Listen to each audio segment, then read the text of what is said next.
Hello বন্ধুরা, এখন সন্ধেবেলা। তো আমি সন্ধেবেলা থেকে আমি একটা নতুন ভিডিও নিয়ে এসেছি।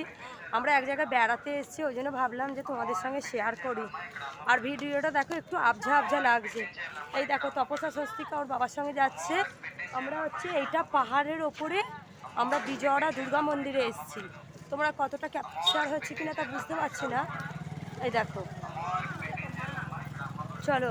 এই সব আমরা বেরিয়েছিলাম ঘর থেকে, তখন মনে হয় 5টা 10-15 হবে। এই পাহাড়ের ওপরে উঠতেও তারপরে একটু টাইম লাগলো, কেননা আমরা তেনালি থেকে এসেছি বাসে করে। আবার বিজয়ওয়াড়া বাস স্টপিস নেবে, ওইখান থেকে আবার বাসে করে আবার এই পাহাড়ের ওপরে উঠতে আসতে হবে। এই দেখো, ত্রিশূলটা দেখো কি সুন্দর লাগছে। এটা দিনের বেলা হলে তোমাদেরকে আরও সুন্দর। হ্যাঁ, আর আমি ওই জন্যই ওর বাবাকে বললাম যে একটু দাও না, আমি একটু ভিডিও করে নিই। আর তোমাদেরকে যে আমি ওপরটা যে দেখাবো বা শেয়ারও আমি করতে পারবো না, কেননা এইখানে এই দেখো কাউন্টার, এইখানে সব জমা নিয়ে নেবে ওরা। এখানে ওরা সব জমা নিয়ে নেবে, আর ওপরের জন্য আমি দেখাতে পারবো না।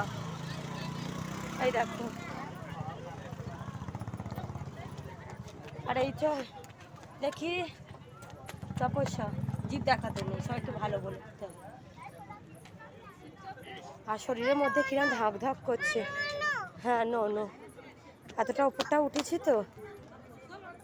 আর ওর বাবা বলছে এগুলো সব জমা দিয়ে দিতে হবে, বলছে জমা দিয়ে দাও। তাহলে এগুলো আমি সব জমা দিয়ে দিই, আবার আমি নেবে যদি আবার ব্লগ করি, যখন আমি মার্কেটিং করব তখন আমি আবার তোমাদের সঙ্গে আবার শেয়ার করব। ওকে?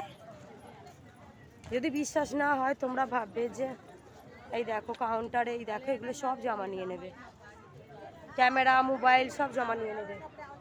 আর যদি মনে করি যে এটাকে লুকিয়েও নিয়ে যাব না, ওপরে স্ক্যানেই এটা ধরা পড়ে যাবে, শুধু শুধু আবার আমাকে নিচে আবার নামতে হবে। তো ওই জন্য তাহলে এটা আমি জমা দিয়ে দিই। হ্যাঁ মা, হ্যাঁ, চপ্পলও খুলে রাখতে হবে।